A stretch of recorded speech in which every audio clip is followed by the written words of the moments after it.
bon matin. Tout d'abord, est-ce qu'il y en a qui ont des questions par rapport aux devoirs?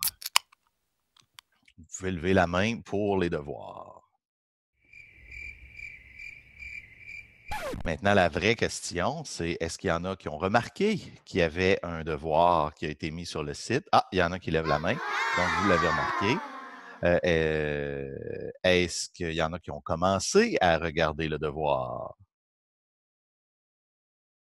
J'ai plein de mains levées. J'ai plein de mains levées, donc j'imagine que vous avez des questions ou vous avez commencé à regarder le devoir. Je vois les mains redisparaître, donc personne ne semble avoir de questions. Ben peut-être tout à l'heure. Si les mains levées, je considère que c'est encore des questions. Alors, on va y aller avec MW peut-être. Ici, tu pourrais poser. Oui, le numéro 4. Oui, numéro 4. Alors, on va y aller ensemble. Tu donnes une grosse équation là, à la fin. Là. Tu dis que c'est Oui. le parcours, le chemin optique. Oui, on parle de la partie qui est ici. Oui, ça. Le chemin optique, là, ça n'a pas des unités de mètre d'habitude. Tu as raison. OK? J'ai dit le chemin optique total. J'aurais dû dire la phase totale. Et c'est ça, c'est le déphasage, ça. Oui, Dans le oui, fond, c'est le c'est l'équation. déphasage. Donc, ce qu'il faut comprendre de la question, c'est que vous me confirmez là, que vous voyez bien mon pointeur Ouais. là, ici, OK? Donc, ça ici, là, c'est exagéré, là, OK? Finalement, on s'imagine qu'il y a une onde plane qui frappe ça ici, comme ça, puis qu'il y a un minuscule petit déphasage, parce que ça ici, là, c'est vraiment tout petit, là. Le D est quand même vraiment tout petit. Puis, ça va juste ajouter essentiellement une phase d'un coup sec. Fait que c'est ça qu'on voit ici, là. Ça, c'est la phase qui est ressentie par une onde plane qui frappe l'obstacle ici, puis qui va traverser au complet le petit obstacle. Donc, en fonction de la position d'ici à là, il va y avoir une phase qui change linéairement. Ici, il n'y a pas de phase qui est ajoutée, alors que quand on est plus sur le côté ici, il y a une phase de N, de K fois N fois D qui est ajoutée ici. Donc, c'est ça que le problème fait. Vous allez voir à la fin, vous vous attendez, ça va donner quelque chose de tout à fait attendu, mais on a besoin du résultat un petit peu plus tard. Fait que c'est pour ça que j'en parle. Est-ce que ça répond à ta question, Mathieu? Oui, oui. Oui. Puis tu dis qu'il y a une équation nulle, ça veut dire qu'on ne considère pas le X là, Oui, au niveau du chemin. oui, c'est ça. On considère que ce bloc-là ici, là, tu sais, c'est pas. Le bloc du prisme ici, il est vraiment petit. Donc, c'est comme si finalement toute la phase se faisait en un petit coup d'un coup sec, là. C'est ça que je veux dire par épaisseur nulle. Mais est-ce qu'on a besoin de considérer la dimension X ou juste Y, c'est correct? Juste Y parce qu'en X, c'est juste une phase. Fait que finalement, c'est comme si tu avais un masque de phase ici. C'est ici, tu as une phase nulle qui est ajoutée, puis ici, tu as une phase de K fois N fois D qui est ajoutée. Oui? Oui, Non? OK. ben, On c'est correct. va, on va en profiter pour passer à travers les autres questions. Est-ce qu'il y en a d'autres qui auraient d'autres questions par hasard? Oui, non? Thomas, oui. Attention, là, je pense qu'il faut que j'aille. Je suis tout mêlé dans mes dessins. OK. Oui, tu peux parler. Oups, un instant. Là, maintenant, tu pourrais parler, Thomas. Ou est-ce qu'on peut considérer que l'anticycle comme une plante? Bonjour, Monsieur Roboto. Est-ce que tu pourrais redire ça? C'était un petit peu saccadé de mon côté. Est-ce qu'on peut considérer que l'anticycle comme une plante?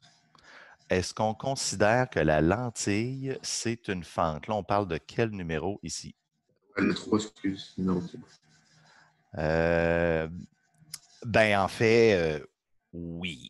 OK, c'est un peu ça, en fait, le problème. C'est que le numéro 1.3, ce que vous avez, c'est qu'il y a une lentille, puis la lentille a un diamètre. Puis comme on a mentionné à la fin du cours, je pense, la semaine passée, puis je vais le redire aussi un petit peu à la fin du cours aujourd'hui, si on a une lentille, ça remplit parfaitement les conditions de la diffraction de Fraunhofer au plan, au plan focal parce qu'on a le diamètre fini de la lentille qui sont collées, puis après, on s'intéresse on s'intéresse à la tâche focale, bien ça remplit les conditions de Fraunhofer d'un obstacle qui est circulaire, puis qui est la lentille. Ça a de l'allure? Merci, j'étais juste plus sûr. Parfait. Sinon, je regarde là, ici la question 1, trouver l'angle minimal du microscope, l'angle minimal de résolution en 2 structures pour le télescope de Keck à Hawaï qui a un diamètre de 10 mètres. C'est une question pas particulièrement difficile. Expliquez votre choix de longueur d'onde. Hein? Ça fait partie de la question. Puis ensuite, trouver la distance. Le premier ici, c'est l'angle minimal dans un télescope. Puis ici, c'est trouver la distance minimale détectable en utilisant le critère de Rayleigh qui est expliqué dans les notes que vous irez lire, qui sont excités par un microscope avec la lumière bleue, avec une ouverture numérique de 1.2 et un grossissement de 60x. OK? Parfait. Après ça, ici, 1.3. Ben, vous allez, vous avez une lentille, puis cette lentille-là a un diamètre fini. Puis là, on vous demande de quoi a l'air la tâche au point focal. Si on était encore dans le premier chapitre dans la partie optique géométrique du cours, ça ne serait pas très long. Hein? Si on avait ça à faire avec une onde plane dans une lentille infinie, la réponse à la question A, quelle est la dimension de la tâche au point focal si une onde plane est incidente sur la lentille et que l'on définit la largeur comme bla pour une lentille qui aurait un diamètre infini au lieu d'un diamètre de 1 cm? La réponse, ça serait 0. OK, la réponse, ça serait 0 s'il y avait un diamètre de lentille infini. Mais là, non, le diamètre de la lentille n'est pas infini. Il y a un diamètre de 1 cm. Ben là, automatiquement, on le sait maintenant, vu que le diamètre n'est pas infini, on va avoir une tâche qui va être de largeur finie. C'est ça qu'on vous demande de calculer. Puis ici, ce que je veux que vous fassiez, c'est que vous calculiez la largeur à mi-hauteur, la largeur à mi-hauteur en champ électrique, puis la distance entre les positions des 2 premiers zéros d'irradiance. Là, juste pour qu'on se comprenne bien, là, je pense que vous me voyez peut-être en vidéo. Là. Vous devriez me voir en vidéo, mais il y a un pic au centre, puis il y a le premier zéro sur le côté, puis je parle du zéro de chaque côté du pic. Okay, j'aurais peut-être dû refaire le langage, le réécrire. Puis, le dernier, une petite question c'est elle qui a le plus de réflexion. Je vais revenir à Vincent et à Mathieu dans quelques secondes. Mais si votre faisceau incident n'est pas une onde plane, mais un disque de 5 mm de diamètre, c'est la question ici que prenez le temps de réfléchir, OK, pour bien arriver à une réponse raisonnable. Oui, Mathieu. Oui, Mathieu. Est-ce que vous êtes capable de vous unmuter? Ouais. Oui. Est-ce que vous m'entendez? Oui. OK. Le B, justement, est-ce qu'on refait pour les 3 critères ou on le fait pour le critère de Rayleigh ou genre la dimension de la tâche? Non, juste prenez bien. C'est excellente question. Je me rends compte que ce n'est pas très clair. Prenez la dimension que vous voulez. Prenez les premiers zéros. C'est plus simple. OK. Faites comme 3. Comme 1.3 A 3. Après ça, le numéro 4, qui est le numéro qui a le plus de viande. Hein? Le numéro 4 ici, c'est là où ça se passe. OK, puis c'est un petit problème de diffraction de Fraunhofer, mais au lieu d'avoir un masque en amplitude, on a un masque en amplitude et en phase. qui est surprenant, peut-être, ben, c'est pour ça que je vous le donne en devoir, parce que je vous donnerai probablement pas ça en examen. OK? Donc, c'est un problème qui se solutionne quand même assez simplement avec les transformés de Fourier, euh, avec les propriétés des transformés de Fourier, mais vous n'êtes pas obligé de le faire comme ça. Mais si vous allez dans les notes, oups, c'est pas la bonne version, comme ça ici. Si vous allez dans les notes, vous allez vous rappeler que, hop là, il y a une section, il y a un chapitre que vous avez qui est, ça doit être ici. Voilà. Formule et propriétés mathématiques. Il y a différentes propriétés des transformés de Fourier. OK? Si vous regardez là ici, la définition de la transformée de Fourier pour un physicien. Après, les propriétés qu'on a ici, hein, une translation dans l'espace réel. OK? Si je prends une fonction, puis je la tasse dans l'espace réel, ça donne un changement de phase dans l'espace de Fourier. Puis un changement de phase dans l'espace réel, ça donne une translation dans l'espace de Fourier. Là, vous aviez vu ça avec Michel Desjardins dans le cours de PhysMath 2, peut-être. Peut-être que vous vous demandiez à quoi ça allait servir, peut-être.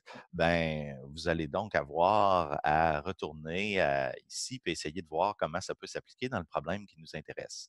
Donc, section 6, formule et propriétés importantes des transformés de Fourier. Je retourne au problème.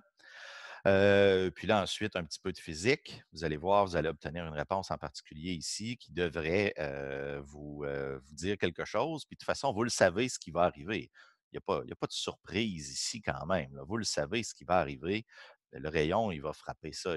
Les rayons, hein, si on l'imagine en rayon, les rayons, ils vont frapper le bout de mon prisme ici, puis après, ils vont s'en aller vers là. Puis, ben, c'est quoi cet angle-là? On devrait être capable de le calculer. OK. Donc, puis le dernier, OK? On a une variation en amplitude sinusoïdale de période grand lambda. Fait que là, c'est pas important comment j'ai été capable de le faire. OK? Mais j'ai un masque qui laisse passer l'intensité de façon sinusoïdale. Donc, c'est 0, 1, 0, 1, 0, 1. J'ai réussi à mettre ça sur un transparent, puis j'envoie une onde plane à travers ça. Qu'est-ce qui arrive? OK? Ce n'est pas une question très difficile. OK? Donc, ai-je encore des questions de la part du groupe?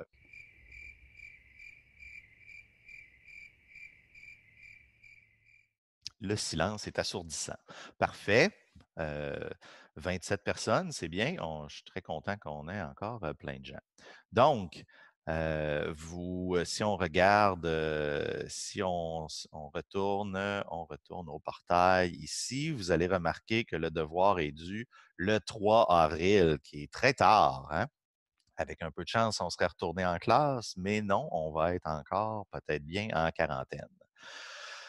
Bon, puis c'est encore en équipe et vous le remettez directement sur le site avec l'équipe de travail ici qui devrait être tout prêt. Je confirme que tout n'est pas prêt, mais je vais aller le faire après le cours.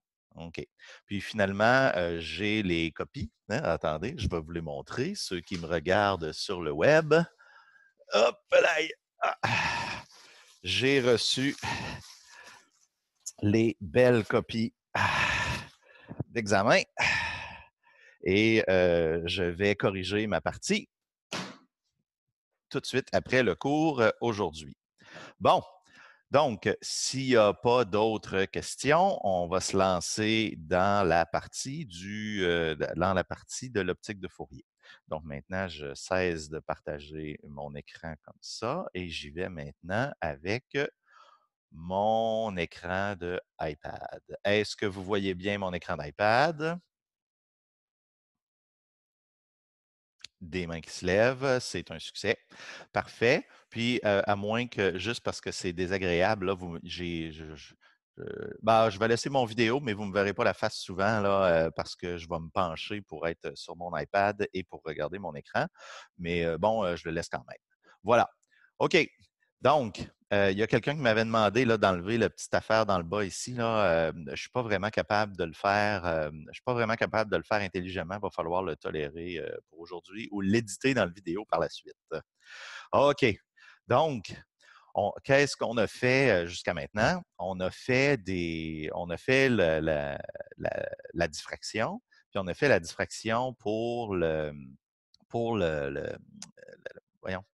diffraction dans les conditions de Fraunhofer.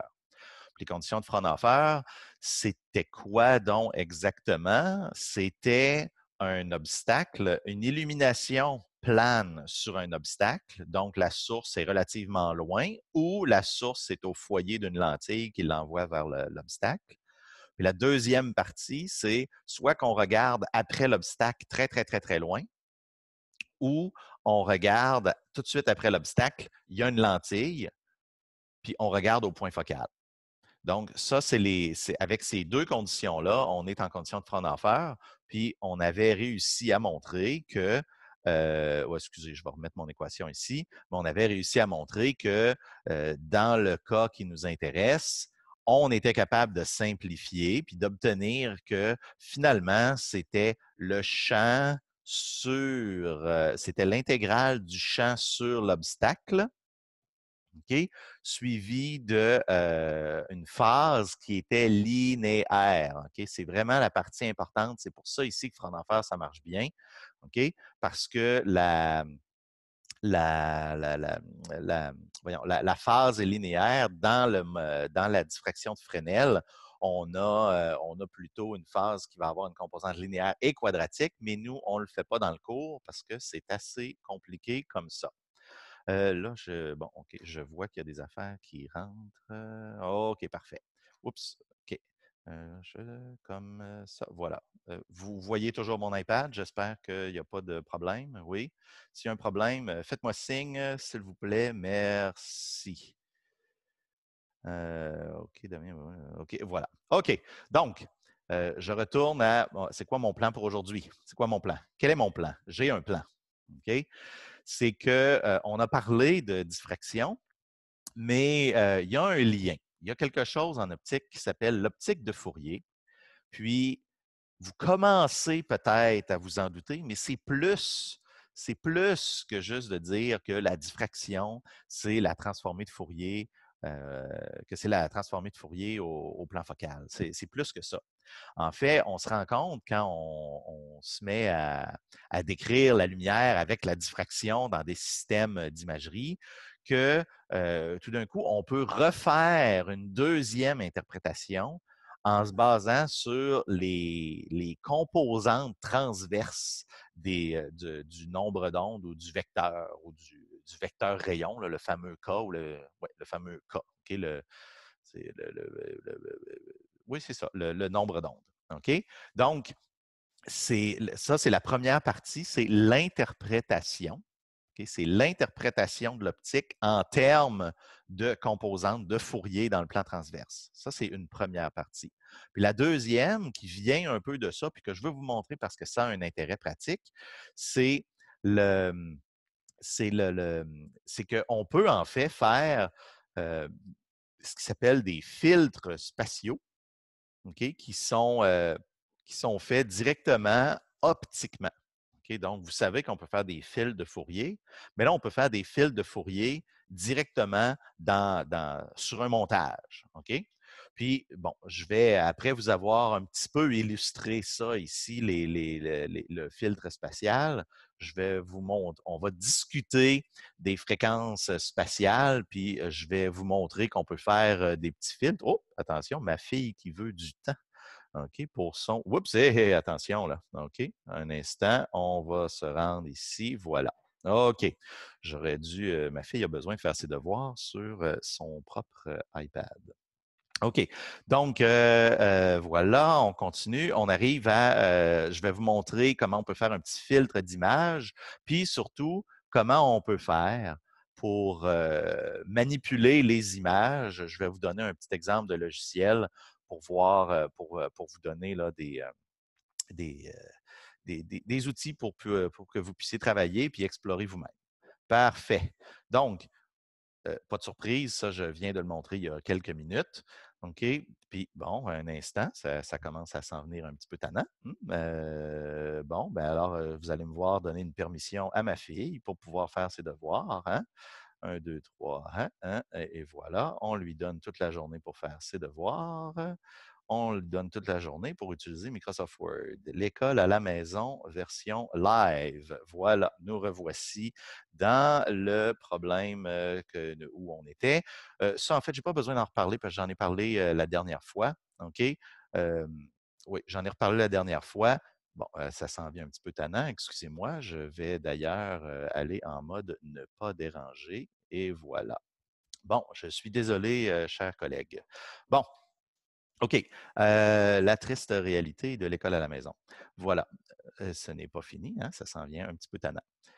Donc, là, j'ai perdu le fil un petit peu de mes idées, là. OK? Donc, notre plan, OK, notre plan focal. OK? On a ici, là, OK? Ne jamais se tromper. Ici, là, ça ici, c'est sin θ, hein, x divisé par f, puis y divisé par f. Ce sont les angles qu'on a ici, OK? C'est l'angle. OK? La diffraction, c'est en fonction de l'angle, mais si on a un écran qui est à une certaine distance, on peut le réécrire en fonction des positions. Puis on dit que θ est presque égal à sin θ, puis c'est comme ça qu'on peut l'écrire comme ça. OK? Ça, cette partie-là, je la saute, je n'ai pas besoin, pas besoin d'en parler. Donc, qu'est-ce qu'on a? À l'écran, on a toujours la transformée, l'intensité du champ électrique sur l'écran est toujours, OK, mais toujours la transformée de Fourier. OK? Le carré du champ électrique, c'est toujours la transformée de Fourier de mon champ à l'obstacle. OK? Puis, il va y avoir une petite phase qui pourrait changer si on est à différentes distances, mais c'est quand même toujours une transformée de Fourier. OK? S'il y en a que c'est une question là, que j'avais eue de quelqu'un, mais pour l'instant, on va laisser ça comme ça. OK, parfait. Donc, si le système que vous devez retenir, qui est le plus important, on a parlé du système 4F dans le début du cours. OK, le système 4F, c'était quoi? C'était un plan focal, une lentille, 2 lentilles séparées par la somme des distances focales, une autre lentille, puis on se plaçait au plan objet, au plan image, excusez-moi. Donc, on a un plan objet, un plan image qui sont conjugués. Okay? Donc, évidemment, ce que j'ai à l'objet, je vais l'avoir à l'image, mais inversé. Puis, un système 2F. C'est quoi un système 2F? Un système 2F, ben, c'est la moitié d'un système 4F. Quelle surprise. Okay? On a quelque chose qui est ici. On a une lentille qui va être à une distance focale de la chose qui m'intéresse et je vais m'intéresser à ce qu'il y a au plan focal de l'autre côté. Alors, je pose une question. Est-ce que le plan ici, le plan focal ici et le plan focal de l'autre côté sont des plans conjugués? Est-ce que quelqu'un pourrait me répondre à ça? En levant la main ou en tapant dans la fenêtre de chat, je suis ouvert. Pas Mathieu, tu as assez parlé, ça va être quelqu'un d'autre. J'aimerais qu'on me prouve que d'autres personnes écoutent.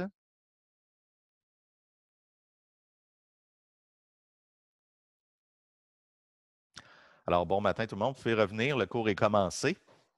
Est-ce que quelqu'un va lever la main? Est-ce que ce sont des plans conjugués? Est-ce que le plan ici, OK, le plan ici, OK, est-ce que le plan ici et le plan ici sont des plans conjugués? J'ai besoin que quelqu'un réponde.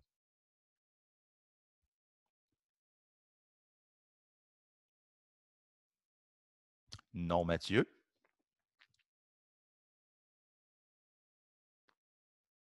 Je suis capable de rester à vous regarder dans un malaise. On va voir le chat. Pardon? On va voir le OK. chat. Ah, le chat. Merci. Ben voilà. Ah, OK. Les gens étaient simplement un petit peu gênés. Merci. OK. Alors, la majorité, j'ai plusieurs personnes qui disent oui, oui, ce sont des plans conjugués. Alors, ceux qui ont dit que c'est des plans conjugués, ce que vous me dites, OK, c'est que si je vais reposer ma question différemment, juste pour voir si on se comprend bien, ça veut dire que si je mets quelque chose, j'ai quelque chose ici, disons ici, là, je mets mon visage à moi, OK, ou n'importe quoi, là, un carré, euh, vous me dites que je vais voir un carré ici. Parce que vous me dites, je vais avoir l'image de ce qui est là. Est-ce que c'est vrai, ça? Non, non, tout le monde dit non. OK. Donc, finalement, ça ici, le plan qui est là, puis le plan qui est là, ça n'a. Ah là, il y a quelqu'un qui va dire non, c'est pas les mêmes rayons. OK, il y a un petit peu de confusion ici. C'est quoi la définition des plans conjugués? J'ai besoin que quelqu'un me dise ou m'écrive la définition des plans, de deux plans qui sont conjugués. Quelqu'un qui vient me dire angle conservé, non, ce n'est pas ça. Non plus. Ce n'est pas le cône de l'angle. Formation D. Je ne suis pas sûr de ce qu'on peut. Formation d'une image. Oui. OK, Damien, bravo Damien. Oui, c'est que si j'ai quelque chose à un endroit en particulier et qu'à quelque part, que là, présentement, je ne sais pas c'est où, mais à quelque part, j'ai un plan conjugué, ben, ça veut dire que un rayon qui est à une hauteur en particulier à mon plan objet, un des plans conjugués, va être à tous les rayons venant d'ici, vont être à une même hauteur au plan conjugué. Okay? Donc, la position est conservée. Okay? Un point ici à une hauteur Y va me donner tous les rayons vont tous aller à un autre point Y qui va être le même Y', là, le même Y de sortie, indépendamment de l'angle initial. Donc, si je vais le dessiner ici là, sur ma diapo, mais si j'avais des plans conjugués, là, ça va être un petit peu difficile. Là, OK, excusez-moi, non, je vais enlever ça, puis je ne veux pas vous mêler. OK, donc si j'ai une lentille ici, puis que j'ai un objet ici avec un point focal à quelque part ici, disons comme à l'examen, OK, mettons que, oui, comme ça, puis j'ai un autre point focal ici, bien, tous les rayons qui partent de mon point vont aller à une image de sortie comme ça ici. Fait que, indépendamment de l'angle, OK, ça ne dépendra pas de l'angle. Ça ne dépendra pas de l'angle et tous les points de l'objet vont à l'image. Donc, revenons à notre fameux problème qu'on a depuis le début, OK, ce qui est ici. Est-ce que j'ai des plans conjugués? Bien, la réponse, c'est non. OK? Je n'ai pas un plan conjugué. Là, il y a deux raisons pour ça. OK? Le premier, c'est que, c'est que vous le savez. OK? Vous le savez intuitivement. Vous le savez. Si j'ai à mon objet ici, si j'ai un objet au point focal d'une lentille, vous le savez que l'image, il est où le plan conjugué quand je mets l'objet au foyer? Vous le savez. Quelqu'un, écrivez-le moi, s'il vous plaît. À l'infini, voilà. OK? Vous le savez. Vous le savez, quand on a un objet au foyer, l'image est à l'infini. Ça, vous le saviez de l'optique géométrique. Mais l'optique géométrique, c'est encore vrai. OK? En tout cas, les choses importaient, oui, to infinity and beyond. Ah, and not beyond. Ben non, c'est vrai, on ne peut pas aller au-delà de l'infinité. Donc, OK? Fait que là, clairement, si l'image ici est à l'infini, ben c'est sûr que de l'autre côté à l'autre plan focal, ben clairement, ce n'est pas un plan conjugué. OK? Mais qu'est-ce qu'on va faire? OK? Qu'est-ce qu'on va dire? On va dire que le plan ici, au foyer à gauche de la lentille, est un plan de Fourier de l'autre plan focal. On ne dit pas qu'ils sont conjugués. On va dire qu'ils sont des plans de Fourier l'un de l'autre. OK? Pourquoi? Parce que, parce que je viens de vous le dire, OK? Le plan qui est ici, ça va être sa transformée de Fourier qu'on va avoir ici. Bien, ça va être aussi vrai que la transformée de Fourier du champ qui est ici va apparaître ici. Donc, les deux sont des transformées de Fourier l'un de l'autre. OK? Donc, dans un système 2F, je n'ai pas des plans conjugués, j'ai des plans de Fourier entre les deux paires de plans focaux. Voilà. OK. Bon.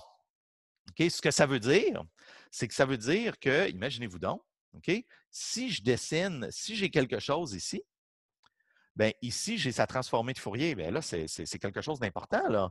Ça veut dire que je peux faire une transformée de Fourier de quelque chose avec une lentille. C'est quand même important là, de se rendre compte de ce que ça veut dire. Ça veut dire que si j'ai un instant, ma communication, on dirait que mon Internet n'est pas très bon. Je vais vous avouer que c'est parce que quelqu'un est en train de se faire réchauffer quelque chose au micro-ondes qui interfère avec ma connexion. Donc, on attend un petit peu. OK, ça s'en vient. En tout cas, si vous m'entendez quand même, on va continuer. Mais ça veut dire qu'on peut, si j'ai un plan, OK, si j'ai un plan, un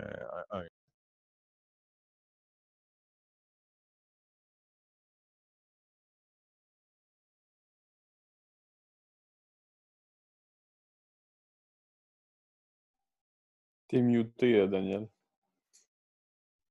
Bon, maintenant vous m'entendez? Est-ce que vous m'avez entendu dire à ma femme de fermer le micro-ondes? Non? Non. OK. Bon, ben, on continue. Il y a eu un petit problème de micro-ondes, ce qui n'arrive pas en classe d'habitude. OK, on continue et voilà. Donc, où en étions-nous? Il faut que je m'assure que je continue d'enregistrer. Pause recording. OK, voilà. OK. Donc, qu'est-ce qu'on a? On a un champ électrique. OK, on a un champ électrique à un objet. Oups, excusez. Voyons, c'est donc bien de la cochonnerie. Je recommence ici. Et voilà. OK, bon, excusez-moi. La vie, c'est pas facile. OK, le chat ici. Bon, OK. Momentum. On continue. OK, on peut obtenir la transformée de Fourier de quelque chose qui est au plan focal à l'autre plan focal, optiquement. OK? Ça veut dire que, par exemple, on veut faire un système de filtre. OK? Imaginez-vous. OK, regardez bien. OK?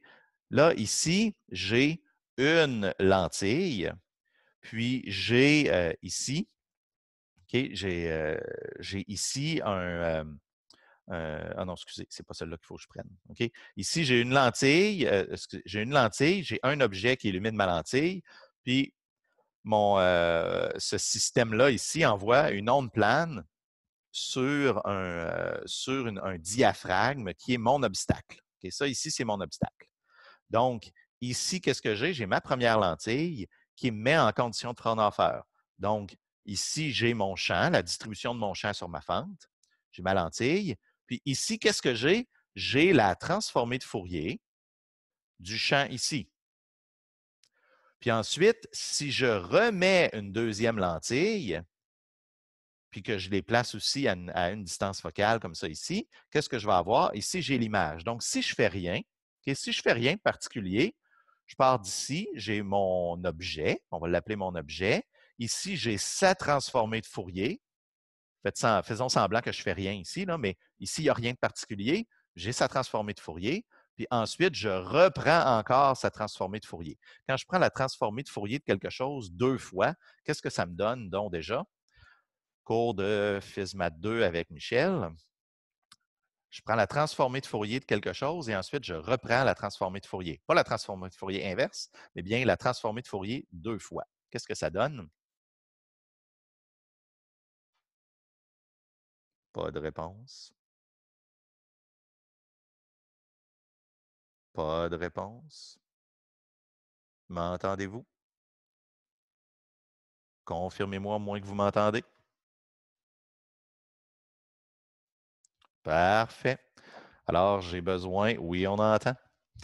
OK, mais là, vous n'êtes pas capable de me dire ce qui arrive si je prends la transformée de Fourier de la transformée de Fourier.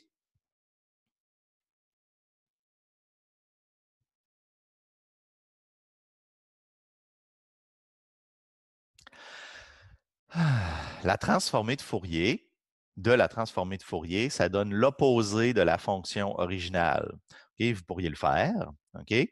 Mais là, je vais vous montrer deux choses. Ça revient au même avec un signe, OK? Donc, mais là, attention, OK? Puis là, ceux qui sont plus mathématiques, peut-être que vous auriez pu le savoir. Mais d'un autre côté, supposons là, que vous aimez juste tellement l'optique, mais que vous n'êtes pas tripeux des mathématiques, bien là, ma question, je vous ai dit, qu'est-ce qui arrive si je prends la transformée de Fourier de la transformée de Fourier? OK? Bien, regardez, je vous l'ai dit là, que ça ici, ça prend la transformée de Fourier puis ça la met ici. Puis ensuite, je vous ai dit, ce qui est ici, si je remets une lentille encore puis que je me mets à une distance focale, ça reprend la transformée de Fourier. Donc, qu'est-ce que ça fait, ce système-là? Ça part d'ici, ça prend la transformée de Fourier, puis ça reprend la transformée de Fourier. Oui, mais vous le savez, un système 4F. Un système 4F, qu'est-ce que ça fait entre ça ici et ça ici? Qu'est-ce que ça fait? Ça fait l'image, mais inversée. Ça fait l'image inversée. Pourquoi ça fait l'image inversée? Un, parce qu'on l'a fait avec le tracé de rayon. On le sait. On l'a fait avec les matrices. Mais en plus, même si vous voyez la propagation comme la propagation du foyer au foyer comme une transformée de Fourier, bien, vous pouvez dire, ah, ben c'est facile. D'ici à ici, c'est une transformée de Fourier. D'ici à ici, c'est une transformée de Fourier. Et je savais que la transformée de Fourier deux fois, ça me donne la même chose que j'avais, mais inversée. C'est la même chose que l'interprétation de dire l'objet ici va donner une image inversée. Bon, là, j'ai quelques petites questions. Ici, il y a quelqu'un qui me dit pourquoi les rayons convergent si on a un objet au foyer? Ai-je raté l'explication? Non, tu n'as pas raté l'explication. OK? Les rayons, ici, j'ai mon objet. OK? Puis là, les rayons partent tous du même point ici. OK? Puis là, c'est un point de mon objet. Fait qu'il y a des rayons qui vont dans toutes les directions. OK? Puis qu'est-ce qui arrive? On se rappelle que tous les rayons qui partent d'une position donnée dans une lentille, OK, vont aller parallèles et passer par le foyer. Regardez là, le point ici, le rayon qui est parallèle ici, lui, il va passer par le foyer et tous les rayons sont parallèles. Donc, tout de suite, à la sortie de la première lentille, OK, les rayons provenant de ce point ici sont parallèles. Ils sont parallèles parce que de toute façon, ils donnent une image à l'infini. OK, si on oublie, OK, oubliez la partie qui est là, pour l'instant, là, ça, on l'oublie. OK, si on oubliait ça, ben, on a des rayons qui vont tout simplement être parallèles jusqu'à l'infini. Puis la même chose ici, un point ici, les rayons on prend un des rayons, on peut prendre le rayon parallèle puis le tracer, on le sait qu'il passe par le foyer, puis les autres, on le sait, puisqu'on est au plan focal, ils vont tous sortir parallèles.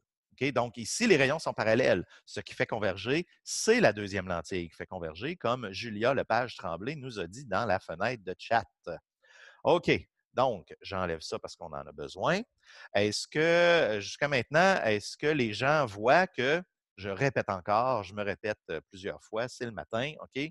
Donc, j'ai mon objet qui est ici, j'ai mon image qui est ici, mais entre les deux, ici, qu'est-ce que j'ai? J'ai la transformée de Fourier de mon champ. OK? Ça doit nous donner des idées. Ça doit avoir le goût de nous donner peut-être des idées, de vouloir un petit peu faire quelque chose. Est-ce que vous pensez qu'on aurait le goût de mettre quelque chose peut-être ici, là? Est-ce que ça nous tenterait-tu de mettre des choses ici? Qu'est-ce qu'on pourrait faire? Ben oui, on peut mettre un masque.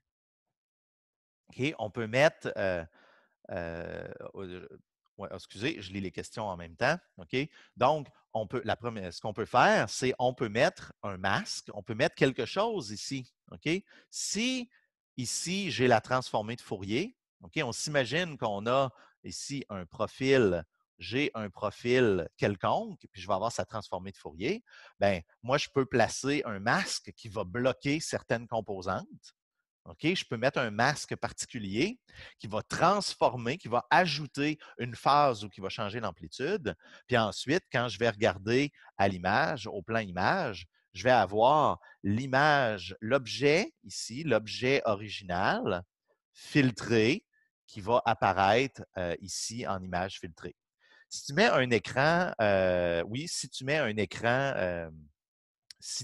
écran, ici, si je mettais un écran, j'aurais simplement la transformée de Fourier. Ça, c'est en fait le carré de la transformée de Fourier, parce que je vous rappelle, c'est le champ électrique qui est la transformée de Fourier, mais nous, ce qu'on mesure avec nos yeux, c'est l'intensité. Donc, si je mets oups, bon, encore, OK.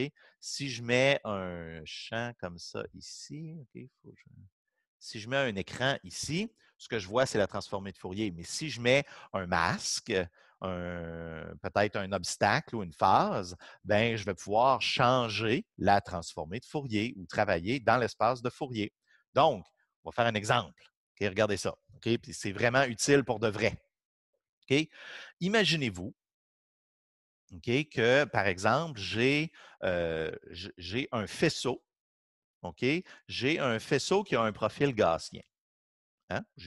On va dire qu'il est presque gaussien parce qu'il a l'air d'une gaussienne, sauf que, OK, on le voit, là, ça fait un faisceau qui est à peu près gaussien, mais il y a comme plein de petits pics là, dessus. Là. OK? Il y a du bruit. OK? Il y a du bruit. Donc, moi, j'aimerais ça m'en débarrasser. OK? J'aimerais ça me débarrasser de le gazon, là, tout le bruit à haute fréquence ici. OK? Donc, comment que je fais ça? OK? De quoi ça a l'air la transformée de Fourier d'une gaussienne qui a plein de petits pics dessus? Est-ce que quelqu'un peut m'aider, soit en le disant ou soit en l'écrivant dans la fenêtre de chat pour ceux qui sont gênés? J'attends. Si tu mets un diaphragme circulaire pour laisser passer les petites fréquences, on met un diaphragme, bon, ben bravo, ben oui. OK? Qu'est-ce que ça veut dire? Mathieu et Seb nous ont dit, ben on peut mettre quelque chose pour bloquer les composants. Là, on va commencer par la première chose. De quoi a l'air la transformée de Fourier d'une gaussienne comme ça, qui a plein de petits pics? OK? Est-ce que ça a l'air de quoi, là? Comment est-ce que moi, si je faisais la transformée de Fourier de ça, là, ça va me donner quoi, là? Si je regarde là, comme ça, là, en une dimension, OK, ça va avoir l'air de quoi, là? Ça a l'air de quoi, là? C'est ici, là. Ça a l'air de quoi? Excusez-moi.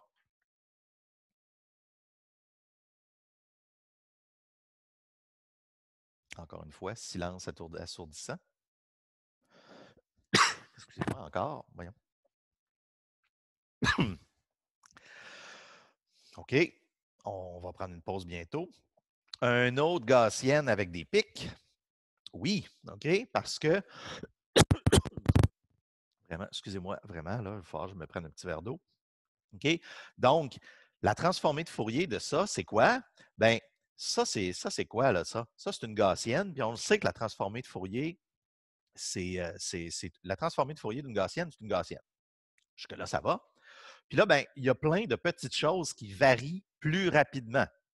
Donc, si la gaussienne est composée de certaines fréquences, puis qu'il y a des pics dessus de plus haute fréquence, excusez-moi encore, OK? Bien, on va avoir essentiellement, okay, c'est une situation un petit peu idéalisée, mais on va avoir une gaussienne avec des petits pics de bruit, OK? Des petits pics de bruit à plus haute fréquence. Pourquoi ils sont à plus haute fréquence? Parce que regardez, OK, regardez bien, OK, il y a des détails qui sont importants pour que vous commenciez à développer votre intuition des transformées de Fourier. Mais vous voyez que ici, OK, je vais prendre une couleur plus visible. OK, vous voyez que ici, là, le bruit, là, comme ça, ici, là, sur la gaussienne, il varie sur on va dire, sur une échelle de distance typique d'une certaine distance D. OK? Bien, si ça varie sur une distance D, bien, ça veut dire que les fréquences associées vont avoir essentiellement une fréquence de 1 sur 2D ou quelque chose comme ça. OK? Donc, quand on fait la transformée de Fourier en diffraction, on va avoir un facteur d'échelle, OK? On va avoir la fameuse focale là, de notre système et tout ça. Mais ce qui est important de comprendre, c'est que on va avoir notre fameuse gaussienne comme on l'attendait et les pics de bruit qui sont à plus haute fréquence. C'est clairement à plus haute fréquence que ma gaussienne parce que ma gaussienne, elle varie juste sur une échelle d'espace qui est comme ça. OK? Alors que le bruit, lui, il varie sur des échelles d'espace plus petites, donc c'est des plus hautes fréquences.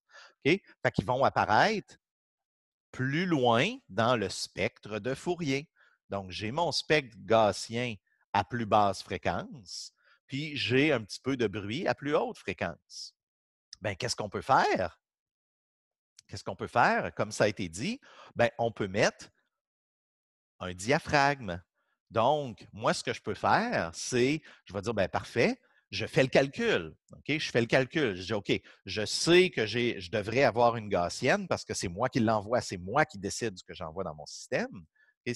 Là, je vous ai dit, là, moi, j'ai commencé mon problème ici, là. OK?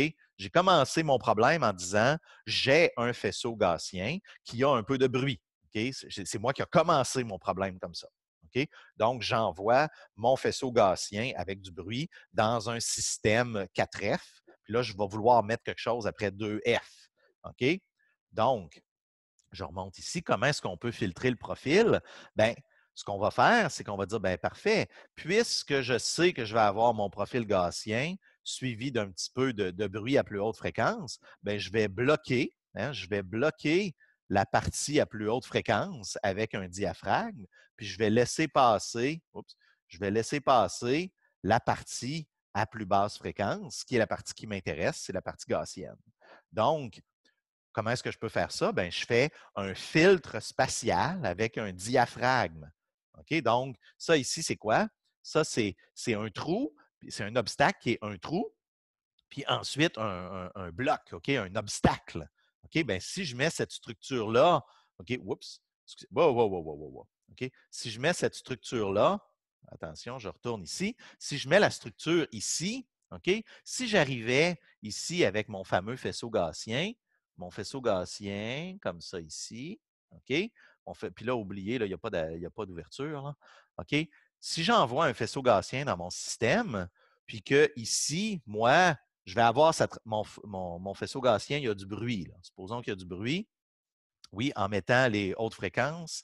Les hautes fréquences sont diffractées à des plus grands angles, puis en mettant un diaphragme, tu enlèves les hautes fréquences. C'est exactement ce que je dis et que Mathieu nous confirme. OK, donc, OK, on a ici, on a mon faisceau qui a du bruit. Qu'est-ce qui va arriver ici? Bien, ça va me donner les hautes fréquences, ma partie gaussienne, puis mes plus hautes fréquences. Okay? C'est une situation idéalisée parce que le bruit a une très haute fréquence qui est complètement séparée. OK? Parce que, oui, voilà. Donc, qu'est-ce qu'on fait? Bien, on dit, parfait, moi, je vais mettre un obstacle qui va bloquer les hautes fréquences. Puis, qu'est-ce que je vais avoir à la sortie ici? Bien, j'ai bloqué les hautes fréquences. Bien, je vais avoir uniquement le champ avec les hautes fréquences enlevées. OK? Incroyable, OK? Incroyable, n'est-ce pas incroyable? N'est-ce pas incroyable? N'est-ce pas incroyable? Oh là là. Oh, Marianne a levé la main. Oui, tu peux poser ta question. Allô, je me demande, dans la conception d'un laser, est-ce que ça implique tout le temps une lentille avec son diaphragme puis son filtre? Je vais te demander de raffiner ta question. Tu me dis dans la conception d'un laser. Ah, pour avoir des faisceaux gaussiens? Oui, exact. Non, non, il y a en fait, ben, c'est une bonne question. OK? C'est une bonne. En fait, la question est pertinente, puis il y a 2 réponses que je vais donner à ça. Donc, je ne sais pas si tout le monde a entendu la question. Marianne a demandé est-ce que ça. Je vous ai dit dans les autres cours que les lasers les lasers produisaient des faisceaux gaussiens. OK? Puis là, Marianne a dit ah ben, est-ce que finalement, c'est parce qu'il y a un filtre à l'intérieur? Bien, imaginez-vous donc que non. OK? On revient on va y revenir, on va faire la partie des faisceaux gaussiens après ce cours-là, là, pas aujourd'hui, mais bien vendredi. Les faisceaux gaussiens, vous allez voir, sont spéciaux. OK? Donc, non, le laser va générer des faisceaux gaussiens tout seul. Ça, c'est la première partie. Encore une fois, excusez-moi. OK? Le faisceau laser, le laser va réussir à propager des faisceaux gaussiens naturellement parce que, en fait, je vais vous le dire au prochain cours, mais excusez, vraiment, là. Mais le faisceau gaussien est spécial, c'est le faisceau qui diffracte le moins. Okay? Il n'y a pas de faisceau qui diffracte moins que le faisceau gaussien. Je vais vous expliquer après pourquoi c'est ça qui est pertinent. Oui, tout sèche, mais je ne fais pas de fièvre. OK? Donc, ça, c'était la première question à Marianne. Est-ce qu'il y a un filtre à l'intérieur des lasers? La réponse, c'est non. Mais le filtre que je viens de vous montrer, okay, ce filtre-là, faire un filtre spatial, OK? Ma fille a terminé de faire ses devoirs et est maintenant rendue à utiliser YouTube. Oui, je vais mettre un diaphragme sur ma bouche si je sors.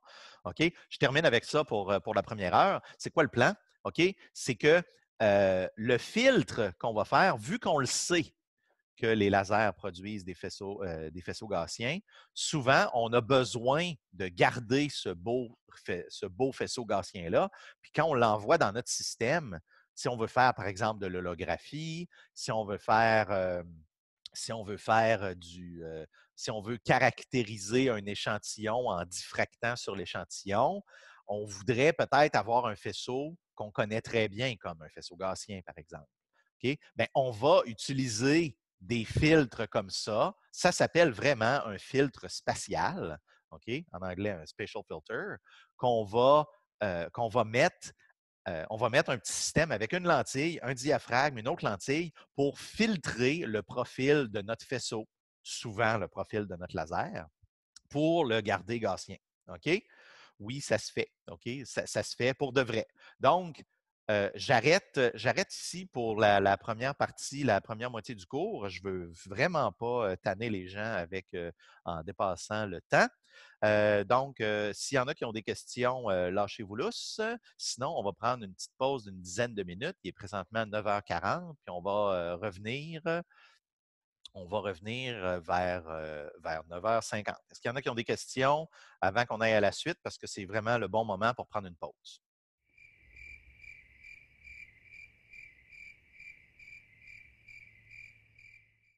C'est vraiment le bon moment pour prendre une pause. Ben ça va être maintenant. Donc, on se revoit à 9h50. J'arrête mon vidéo et je vais mettre une petite musique d'ascenseur.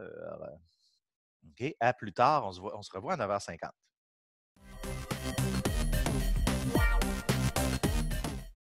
Bon. Alors, nous revoici, tout le monde. Je vous parle depuis le début. Je vous explique que finalement, il y a plusieurs, pas analogies, mais il y a plusieurs choses qui apparaissent naturellement quand on fait de la diffraction. Il y a des transformés de Fourier qui apparaissent quand on a quelque chose d'un foyer à l'autre foyer, ça nous donne la transformée de Fourier. Il y a comme l'esprit des transformés de Fourier est souvent là. Puis en fait, c'est ce qui fait que si on dit, ben OK, je regarde la transformée de Fourier, moi, je vous dis depuis le début, c'est la transformée de Fourier du profil qui apparaît. Oh, attends, je pense que j'ai peut-être pas reparti mon vidéo. Oui, je l'ai reparti. D'accord. C'est le profil du champ qui est transformé. Bien, est-ce qu'on va le regarder? OK? On va le regarder, le champ, puis on va essayer de se dire, bien, qu'est-ce que ça veut dire vraiment que je transforme? OK? Bon, on a dit depuis le début, OK, on dit qu'il y a on prend un profil, OK, on prend un profil à l'objet, puis au plan de Fourier, on va avoir sa transformée de Fourier. Bien, premièrement, la transformée de Fourier n'est pas dans l'espace des fréquences en Hertz, hein, ça, on comprend ça. OK? J'ai quelque chose qui oscille dans le temps. OK? C'est vrai que mon onde, elle oscille dans le temps. C'est une onde qui se propage, puis elle oscille dans le temps. Mais là, présentement, c'est pas ça qui nous intéresse. C'est pas la transformée de Fourier de ce qui oscille dans le temps. OK? Ce qu'on a, c'est la transformée de Fourier du profil dans l'espace. OK? Donc, j'ai une image, un objet en 2D, puis je fais sa transformée de Fourier dans l'espace. OK? Fait que si on retournait, en fait, je n'ai pas besoin de l'écrire, mais si, en fait, je vais essayer de l'écrire, puis je vais essayer de m'en rappeler, là. OK? On avait la transformée de Fourier, je vais le faire juste en une dimension, la transformée de Fourier, E à la I, K, sin θ, X, dx. OK? Puis je vous avais dit aussi depuis le début, ça, là, K sin θ. K sin θ, nous, ici, ça va nous donner le champ transformé en fonction de sin θ. OK? Mais qu'est-ce que c'est? Bien, finalement, la variable conjuguée, hein, mais je le sais, il y a conjugué souvent, OK, mais la variable conjuguée de x dans notre problème, c'est K sin θ. Puis je vous avais déjà annoncé, je vous avais rappelé ou je vous avais vendu le punch, mais que K sin θ, c'est quoi géométriquement? Bien, on va le regarder, puis vous allez voir que ça a du sens. Puis après ça, on va regarder plein de choses pour interpréter interpréter la diffraction, puis interpréter ce qui arrive en termes de transformée de Fourier. OK? Première chose, on les appelle les fréquences spatiales transverses. Pourquoi? OK? Ben, c'est assez simple. OK? Regardez bien. OK? Je vous ai dit, ce qui nous intéresse ici, OK? On a K sin θ. Sin θ, c'est quoi? C'est l'angle de sortie de mon faisceau. OK, bon, ben, si j'ai une onde quelconque, une onde plane, OK, puis l'onde plane se dirige dans une certaine direction. OK, ici, son front d'onde s'en va dans une certaine direction, comme ça ici. Ben, c'est quoi K sin θ? Ben, K sin θ, c'est tout simplement la composante transverse parce que ici, OK, attends un petit peu, je vais prendre un crayon rouge. OK, encore. OK, qu'est-ce que j'ai ici? Ça, c'est quoi? C'est ça mon sin θ. Hein? Si mon faisceau va dans cette direction-là, on a défini que θ, c'était l'angle que ça faisait avec l'axe optique. OK? Bien, OK. Mais maintenant, regardons la partie de. Si je dessine, OK, je le sais que mon vecteur d'onde s'en va à un angle θ, bien, on va l'interpréter. OK. Fait que là, j'ai une onde qui s'en va comme ça ici. Son vecteur d'onde, c'est toujours K. C'est toujours K. C'est toujours 2π sur lambda. Le vecteur d'onde d'une onde plane, c'est toujours K, 2π sur lambda. Il n'y a pas de magie. OK? Puis, si on le met en vecteur, ben, il s'en va dans une certaine direction. OK? Bien, dans notre problème, on a défini que θ, c'était l'angle ici. OK? On a dit une onde ou un rayon, un ensemble, un groupe de rayons qui s'en vont à un angle θ, puis un front d'onde qui s'en va qui se dirige dans la direction θ, c'est la même chose. OK? Donc, si maintenant on regarde la description du vecteur, qui est K vecteur, ben, je peux le découper, lui, en deux ondes. Je vais avoir une partie ici qui est la partie perpendiculaire, puis une partie qui est parallèle. Parallèle à quoi, puis perpendiculaire à quoi? Bien, ça, c'est parallèle à l'axe optique qui est défini dans mon problème. Puis le θ, ben, c'est la partie perpendiculaire, ben, ça va être perpendiculaire à l'axe optique, ou dans le cas qui m'intéresse moi, OK, moi, ben, nous, c'est la partie qui est transverse. Si je mets de la lumière, si j'ai de la lumière, j'ai des ondes, puis que moi, je mets un plan, OK, je mets je mets un bout de papier, bien, ce qui va apparaître sur ce plan-là, c'est c'est le plan transverse. Fait que nous, on va s'intéresser à la variation de ces ondes-là dans le plan transverse. OK? Ce bout-là, il est assez important. OK? C'est pas à l'examen. OK? C'est pas directement à l'examen, mais c'est pour que vous commenciez à développer un petit peu une intuition avec les transformés de Fourier, puis comment ça peut être utile. OK? Donc, je continue le problème, OK? Parce on a quelques petites choses à remarquer. OK? C'est que finalement, j'ai mon vecteur d'onde, puis l'angle qu'il fait avec l'axe optique, c'est θ. Puis ça, lui, il a un sens physique. Le θ, il y a un sens physique dans mon problème parce que c'est la direction dans laquelle mon rayon s'en va après avoir diffracté dans le cas qui nous intéresse.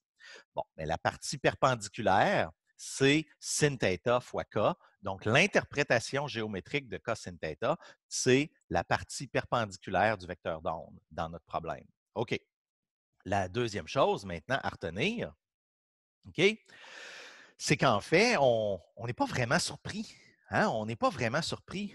Vous vous rappelez, j'espère que vous en rappelez, mais on a fait ici, là, vous vous rappelez, on a fait les matrices ABCD, puis on avait la hauteur du rayon, puis son angle. Hein? Puis son angle. Bien, qu'est-ce que c'est finalement le θ ici? OK, le θ ici, c'est quoi? OK? Ça ici, c'est ma composante d'espace de mon rayon. Puis ça ici, c'est ma composante en θ. Mais c'est quoi ça ici? En fait, c'est la variable de Fourier conjuguée de ça. Hein? Le fameux θ que je vois ici dans mon problème, okay, dans mon rayon de matrice ABCD, c'est en fait de parler de l'angle, ici que je parle de l'angle pour un rayon ou que je parle de la composante perpendiculaire de mon front d'onde, c'est la même chose. Okay? C'est un peu la même chose. Fait que quand je fais la transformée de Fourier, là, on retourne à mon problème encore, je recule. OK? Oups, oh merde, il va falloir que je recule beaucoup plus loin. Excusez-moi, ça s'en vient. Et voilà. OK? Quand j'ai mon problème ici, OK, puis que ça ici, je vais remplacer ça par sin θ. OK?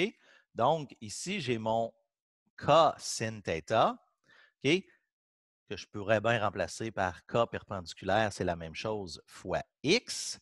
Bien, qu'est-ce que j'ai? Je transforme X en K perpendiculaire quand je fais ma transformée de Fourier. Je retourne à mon problème encore. Hop, hop, hop, hop, hop, hop, hop, un petit peu plus loin. OK? Et on y arrive. OK, on y arrive. Voilà. J'arrive à. J'ai le. Quand j'ai fait la transformée de Fourier en faisant la diffraction, je suis passé de la description dans l'espace à une description au plan de Fourier qui était l'ensemble des vecteurs transverses. OK? Vous allez apprendre à voir qu'en fait, les vecteurs transverses ou l'angle des rayons, c'est la même chose. OK?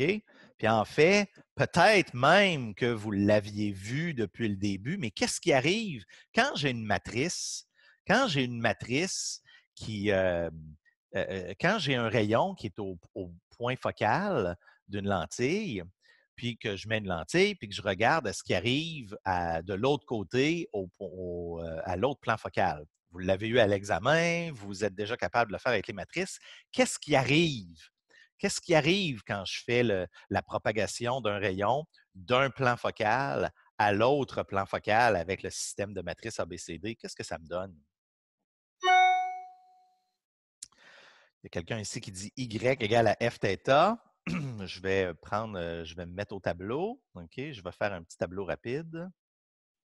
Ben tiens, je vais le prendre avec ça ici. Et ça va être mon petit tableau. Non, c'est pas celle-là, excusez-moi.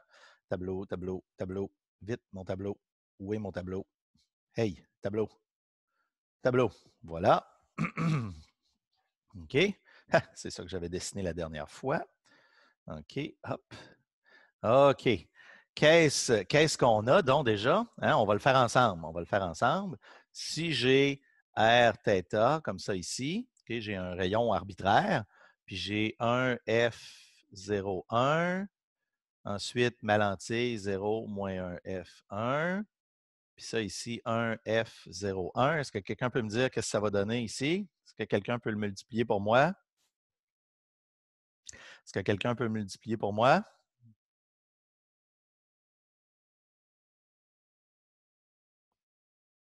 Il y a quelqu'un qui pose des questions sur l'examen 2. Faites-vous-en pas, ce n'est pas pour tout de suite. On va le regarder plus tard. OK, qu'est-ce que ça donne donc ça? On va faire la multiplication des matrices si tout le monde est trop endormi. OK? Donc, je multiplie mes matrices. Je multiplie mes matrices. On est ici. OK? On est ici. On va multiplier les deux matrices. OK? Qu'est-ce que ça me donne? Ça me donne 1, F, moins 1 sur F. Puis ici, 0, hein, parce que ça donne moins 1. Oui, c'est ça. Je me suis trompé? Non, c'est ça. Puis ensuite, j'ai un F01. Qu'est-ce que ça me donne comme multiplication de matrice? Aidez-moi quelqu'un. 0, F, moins 1 sur F, 0. Oui, OK. Bon, ben, si ça, c'est ma transformation que vous saviez déjà pour un système de F, OK, qu'est-ce que ça veut dire que ça me donne? OK, regardez bien, là, c'est important, là. OK? Là, vous écoutez. J'espère que vous écoutez. Je vais l'écrire. Je prends même le temps de bien l'écrire. Qu'est-ce qui arrive? OK, qu'est-ce qui arrive quand je le propage? OK? Ici, je vais avoir F θ, comme Mathieu nous avait dit. Qu'est-ce qui arrive à l'autre? Moins R sur F. Qu'est-ce qui est arrivé? Qu'est-ce que vous voyez? Qu'est-ce que vous devriez voir? J'avais R θ, puis je suis rendu avec θ R. OK? J'ai pris les rayons, la position, la position affecte l'angle, puis l'angle affecte la position, sont inversés. OK? Sont inversés. Sont inversés. Pourquoi sont inversés? Parce que, pourquoi? Parce que, parce que quand je fais une diffraction, quand je fais un problème de diffraction entre le foyer et l'autre foyer d'une lentille, qu'est-ce qui arrive? Je fais une transformée de Fourier, puis ces deux variables conjuguées, je passe d'un problème qui est décrit dans un espace à l'autre, puis ensuite, je peux le réinverser. OK, c'était peut-être pas nécessairement hyper clair, mais ceux qui ont une interprétation géométrique des choses, ça devrait peut-être vous aider. Donc, c'est quoi l'idée? OK? C'était quoi l'idée de ce problème-là? C'est quand on parle des vecteurs transverses ou qu'on parle de l'angle des rayons, ce sont des choses qui sont conceptuellement similaires. OK? Donc, moi, quand je vous parlais un petit peu avant, là, quand on a commencé le cours, je vous disais toujours, oui, R θ, hein, le θ, vous allez voir, ça va être un petit peu la variable de Fourier conjuguée, là, la variable de Fourier de R, c'est de là que ça vient. OK? Parce que le θ est en fait directement relié au k θ, au k perpendiculaire, parce que le k, le vecteur d'onde, lui, il ne change pas. C'est toujours 2π sur lambda. Donc, finalement, la différence, si je sais k, puis je sais k parce que je sais la longueur d'onde toujours dans mon problème, le vecteur perpendiculaire, la seule chose que j'ai besoin pour le savoir, c'est l'angle de propagation. OK? Donc, voilà. OK, ça, c'était ce que je voulais dire. Puis, maintenant, juste des petites notions, OK? Juste des petites notions. Les hautes fréquences, OK? C'est quoi donc dans une transformée de Fourier, là? C'est quoi les hautes fréquences? Qu'est-ce que ça représente, les hautes fréquences? OK? Quand est-ce qu'on regarde quelque chose puis qu'on sait qu'il y a des hautes fréquences?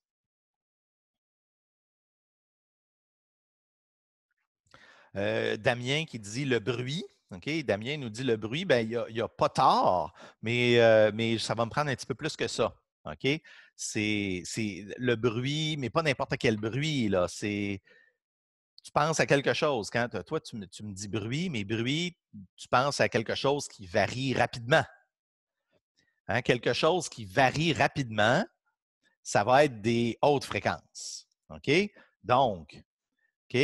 Quand on a, par exemple, OK, là on n'est pas dans l'optique. Là. On est juste dans les transformés de Fourier. OK? J'essaye de vous donner une certaine intuition des transformés de Fourier.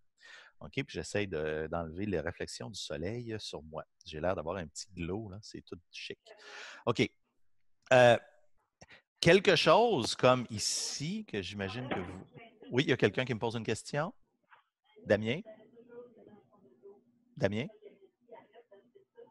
Je mute Damien. OK. Donc, ici, quelque chose qui varie rapidement, OK? Quelque chose qui varie rapidement va avoir des hautes fréquences. OK? Je prends un exemple d'une chose dont vous connaissez la transformée de Fourier. On n'en connaît pas 100 000, mais on en connaît quelques-unes par cœur. La fonction porte, OK? La fonction porte, bien, on le sait, elle a une transformée de Fourier qui est un sinc. Bien, le sinc a des composantes à haute fréquence. OK? Puis les hautes fréquences réussissent. Les hautes fréquences, okay, les hautes fréquences sont responsables des changements abrupts. Okay? Quand il y a un changement abrupt dans un profil, sa transformée de Fourier va avoir des hautes fréquences. OK? Puis, ce que ça veut dire, c'est que si je perds les hautes fréquences dans mon problème, bien, la transition, au lieu d'être plus abrupte, bien, elle va être plus lente. Au lieu d'être extrêmement sharp, OK, parfaitement abrupte, si je n'ai pas autant de hautes fréquences, bien, la transition elle va être un petit peu plus lente. OK? Elle ne passera pas directement d'une valeur très intense à une valeur très faible. La deuxième chose à savoir, comment est-ce qu'on fait pour reconnaître qu'un profil a des basses fréquences? Okay? Les basses fréquences dans ça, c'est quoi? Est-ce que quelqu'un peut m'aider avec les basses fréquences? Je regarde ma fameuse fonction ici. Est-ce qu'elle a des basses fréquences? Là, il y a 2, 3 façons de le dire, là, mais est-ce que quelqu'un peut m'aider?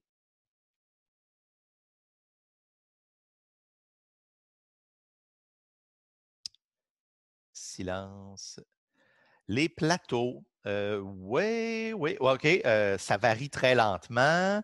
OK, mais un sin peut osciller lentement. Sa transformée de Fourier reste un delta de Dirac. Ah, très intéressant, ça, je vais y revenir, Damien. OK, les basses fréquences sont stables, donc horizontales. OK, il y a beaucoup de choses qui ont été dites qui sont assez proches de la vérité. C'est que finalement, quand je regarde un profil qui varie, entre guillemets, lentement, OK? Bien, la partie lente, c'est la partie des basses fréquences. Qu'est-ce qu'on a ici? On a quelque chose qui passe de rien à quelque chose à rien. OK? Puis même, on va aller à l'extrême. Hein? Si je fais la moyenne, là, si je disais, c'est quoi la moyenne de ça ici? Ben, supposons que ça ici, c'est 1. Ben, la moyenne, ça va être la moitié ici. Ça va être une demi. Ben, vu que la moyenne n'est pas 0, clairement, ça monte, puis ça redescend, mais il y a une partie au-dessus de 0. Il y a une moyenne non nulle. Fait qu'il y a, si je fais la moyenne sur l'infini, ça ne donnera pas 0. Donc, il y a des fréquences très faibles, incluant la fréquence 0. OK? Bien, les basses fréquences, on va appeler ça la forme générale. OK?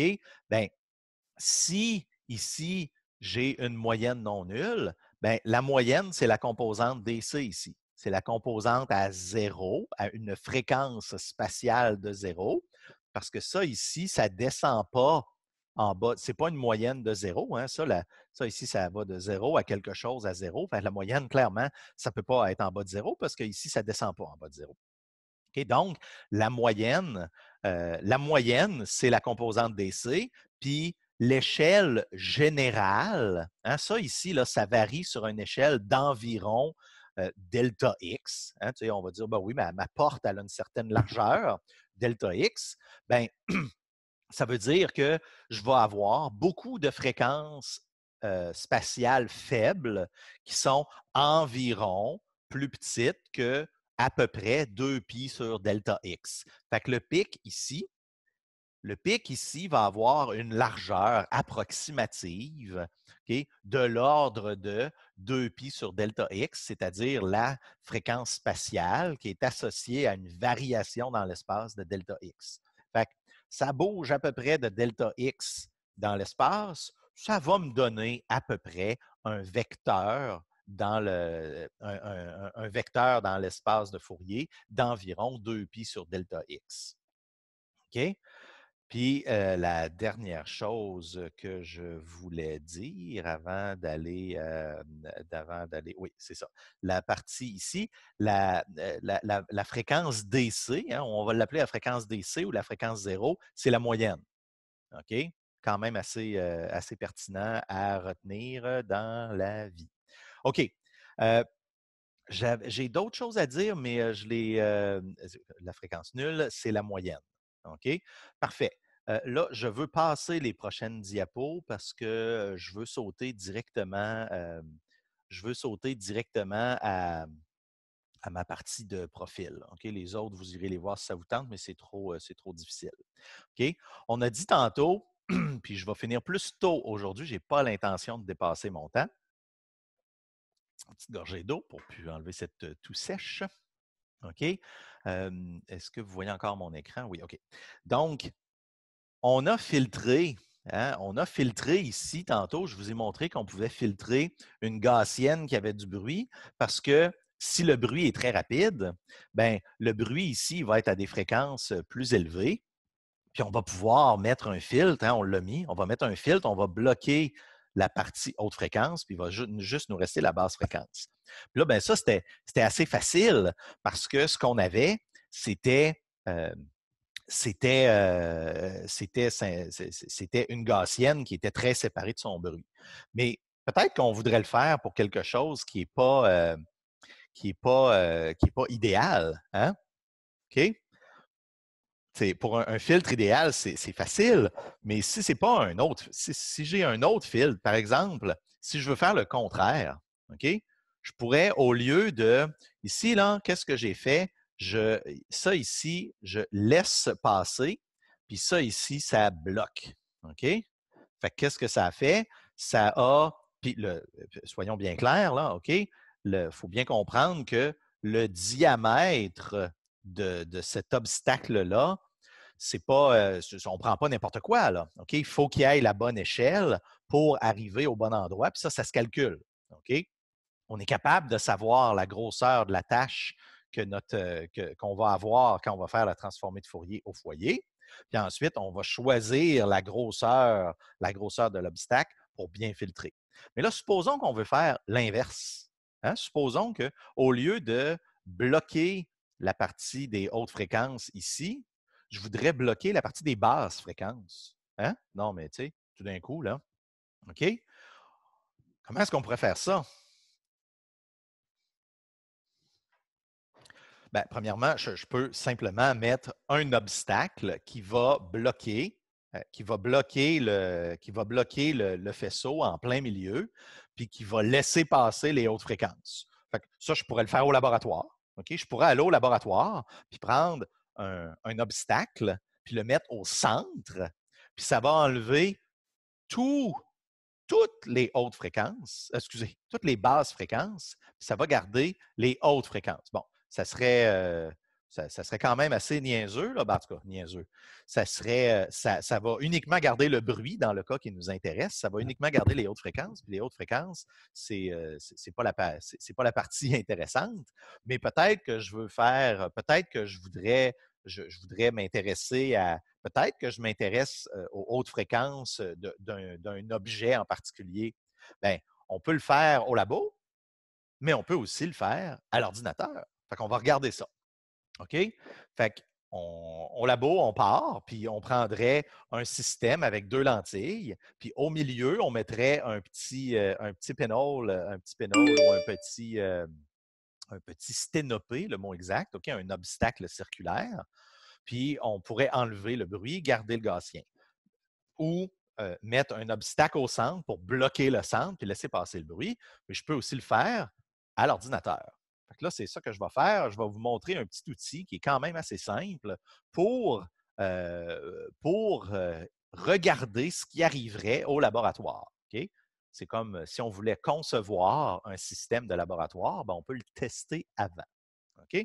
Donc, regardez bien. Alors, on a ici, oups, excusez, on a ici à gauche, on a l'image d'un splendide bébé qui s'appelle Luc. Puis, moi j'ai la transformée de Fourier de mes enfants. Hein, qui peut dire ça? Ben, ici, ça, c'est la transformée de Fourier de cette image-là. OK? Donc, comment est-ce que j'ai fait ça? OK? Comment est-ce que j'ai fait ça? C'est pas.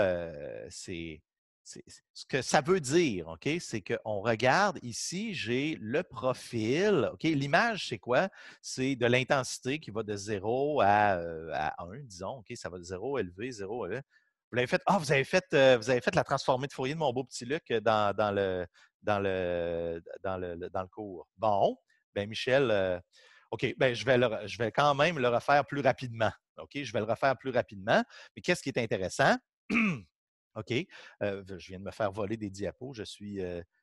Avec l'IRM du cerveau de Michel. Ah, ben là, oui, mais son cerveau, il n'est pas aussi beau que mon beau Luc.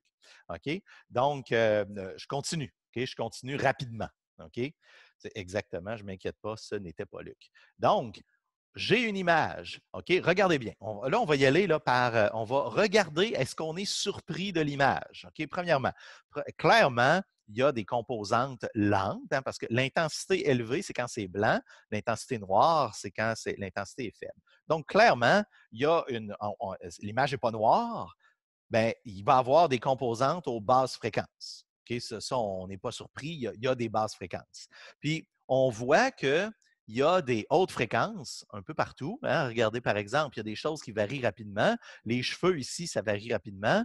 Puis le petit fond ici, là, la petite peau de mouton, là, ben, ça aussi, ça varie relativement rapidement comparé au reste des choses qui varient un petit peu plus lentement. OK? Les choses ici varient un petit peu plus lentement. OK. Bien, on peut bloquer les basses fréquences, les moyennes fréquences, puis les basses fréquences, mais de plus en plus haut. Puis qu'est-ce que ça va donner? Bien, ça enlève, OK? Ça enlève les basses fréquences. Qu'est-ce qui arrive ici? On voit que, voyez-vous que l'image ici, puis la dernière image ici, j'ai enlevé l'intensité générale, puis j'ai gardé uniquement les choses qui varient rapidement à l'extrême, OK? Dans l'image à droite. Ici, qu'est-ce que j'ai fait? J'ai enlevé plein de fréquences, plein de basses fréquences. J'ai uniquement gardé les choses qui varient rapidement. Okay? Les choses qui varient rapidement, c'est où? C'est les edges, hein? C'est les transitions, hein? Quand ça varie rapidement, c'est des hautes fréquences. Fait que si j'ai fait un fil qui a tout enlevé les basses fréquences, bien, tout ce qui reste, évidemment, c'est les hautes fréquences. Puis, je me retrouve avec une image qui a uniquement les choses qui varient rapidement.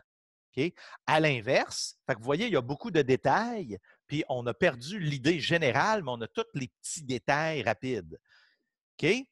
Parce qu'on a enlevé les basses fréquences, fait qu'on enlève les choses qui varient lentement, puis plus j'en enlève, plus j'enlève des fréquences qui varient lentement, mais de plus en plus rapidement quand même.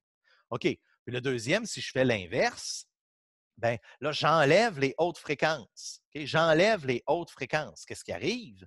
Ben, ce que je vais faire, c'est que je commence à enlever les détails qui varient rapidement. Ce n'est pas super évident sur l'image ici. OK? Sur l'image ici, ce n'est pas très évident. J'ai enlevé un peu de haute fréquence. Puis en fait, je n'ai pas l'air d'avoir changé grand-chose. Hein? On voit que finalement, les hautes fréquences, des fois, on ne les voit pas tout le temps.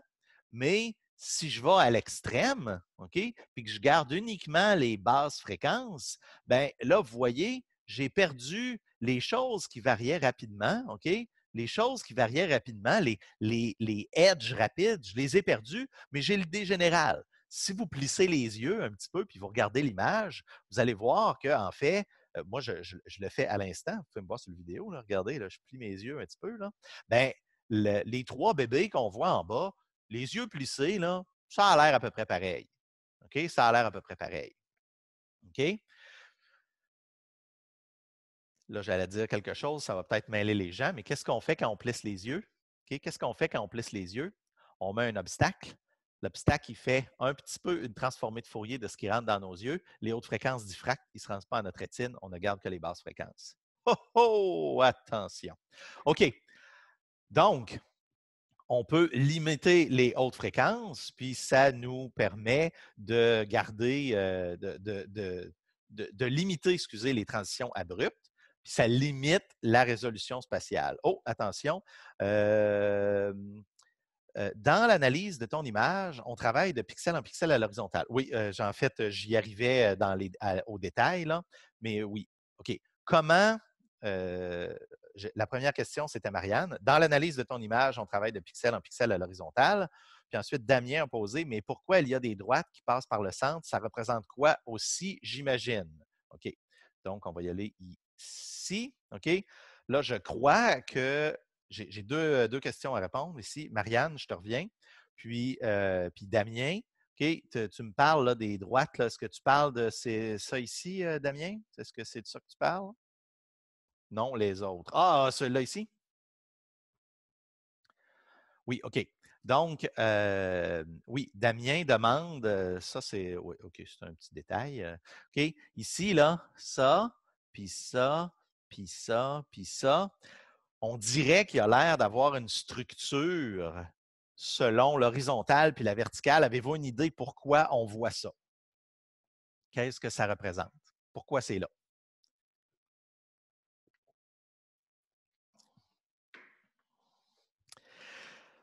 C'est parce qu'en fait, la caméra qui est utilisée, comme à peu près toutes les caméras, est rectangulaire. Donc, il peut avoir des patrons qui vont se faire sur l'horizontale et sur la verticale, très précisément sur l'horizontale et très précisément sur la verticale. C'est pour ça qu'ils vont sortir ici.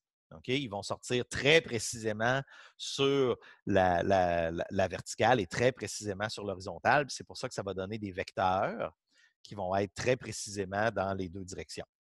Maintenant, Marianne m'a dit là, la question, c'est quand tu fais la transformée de Fourier, tu travailles de ligne horizontale à ligne horizontale? Essentiellement, OK? Quand on fait la transformée, là, faudrait que j'efface tout ça. Ah, ben, tiens, regardez, je vais comme sortir, puis je vais revenir. OK? Quand on dit qu'on fait la transformée de Fourier d'une image, qu'est-ce que ça veut dire? Bien, vous êtes capable de faire la transformée de Fourier d'une ligne de données. OK? Si j'ai quelque chose dans le temps ou dans l'espace qui varie comme ça, bien, vous savez comment faire la transformée de Fourier en une dimension. Mais en deux dimensions, ce qu'on fait, c'est qu'on se retrouve avec, on prend la première ligne. OK, bien là, je vais, OK, comme ça ici. On prend la première ligne de l'image. Fait que là, ça, si je la traçais, là, ça me donnerait quelque chose qui a l'air de ça, comme ça, comme ça. Tu sais, ça me donnerait un petit profil sur une ligne de pixels. Là, je la prends, puis je fais la transformée de Fourier de cette ligne-là. OK? Là, pour l'instant, ça ne va pas directement ici. Là. OK? Je fais la transformée de Fourier de la première ligne. OK? Puis là, je vais faire mon dessin. Ouais, c'est pas facile, là, mais je vais faire mon dessin ici. Fait que là, je vais avoir la transformée de Fourier de la première ligne ici. Ensuite, je vais faire la deuxième ligne. Puis je vais faire la transformée de Fourier ici.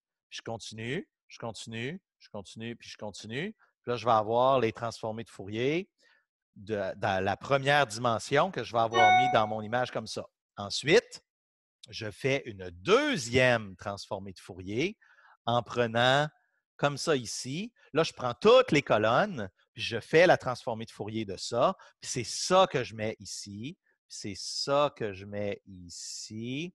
Puis là, après, c'est comme ça que je vais les mettre comme ça dans mon image de transformée de Fourier. Donc, il y a une transformée de Fourier dans une première dimension comme ça. Je prends des colonnes de Fourier. Ben oui, je prends des colonnes de Fourier. Donc, la première chose ici, la première transformée dans une dimension. Puis là, j'ai l'équivalent, on va appeler ça une image qui a été transformée en une dimension de Fourier. Puis ensuite, la deuxième, je le fais dans l'autre dimension pour avoir la transformée de Fourier complète. Et ça va me donner cette transformée de Fourier-là. J'ai ici quelqu'un qui me dit, Sébastien, qui dit la droite horizontale que tu pointais tantôt à moins 45, c'est quoi? Ah ah ah! OK? Quelle intéressante question. Est-ce qu'il y en a qui ont une idée? Je vais encore sortir de ça, puis je vais retourner. Est-ce qu'il y en a qui ont une idée pourquoi il y a l'air d'avoir des fréquences ici?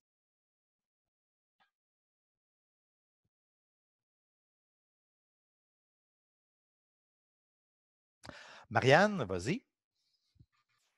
OK, c'est un gros yes, là. Je sais Vas-y. vraiment pas. Mais c'est à partir de l'explication que tu viens de donner à partir de... Tu sais, on fait la transformée de Fourier pour les lignes horizontales, puis après ça, on fait la transformée de Fourier de tout ce qui est vertical.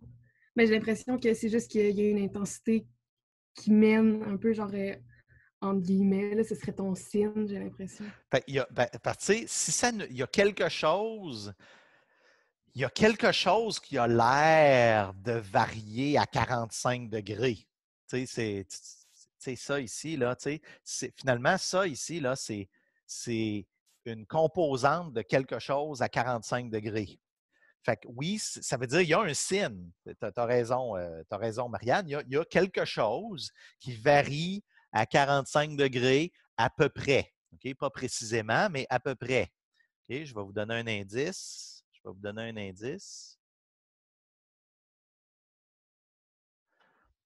Est-ce que vous le voyez sur le dessin? OK. Il y a une structure à 45 degrés dans l'image parce que si je regardais ici, OK, puis que je traçais une ligne, là, ce n'est pas vraiment 45, mais si je traçais une ligne à 45, OK, bien, qu'est-ce que ça me donne? Ça me donne quelque chose rapidement. Là, chaque cheveu va varier comme ça. Fait que c'est des hautes fréquences comme ça. Puis il y a aussi, toutes les variations ici, là, des petites choses. Tout ce qui a l'air à 45 degrés va donner des composantes qui vont être ici à 45 degrés.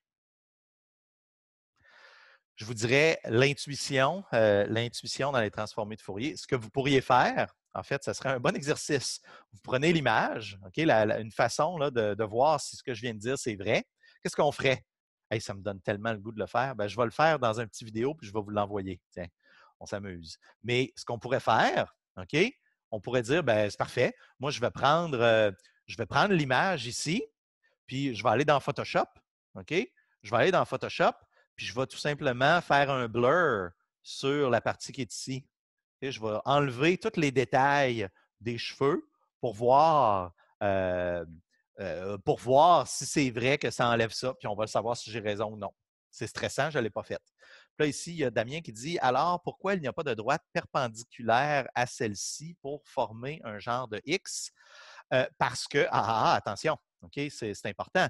Parce que là, l'intensité, s'il y a des lignes qui sont comme ça, dans mon dessin, bien, ça varie comme ça. Si moi, je m'installe sur cet angle-là, je vois une variation. Mais si je vais dans l'autre sens, là, comme ça, bien, ça ne varie pas du tout. Regarde, c'est très, très, très constant. Il n'y a rien qui varie comme là. L'intensité ne varie pas. OK? Donc, vraiment, il va en avoir uniquement dans une direction, mais pas dans l'autre. OK? Fait que moi, ce que je vous conseillerais, c'est de prendre l'image. Je vais vous l'envoyer, vous allez pouvoir travailler avec.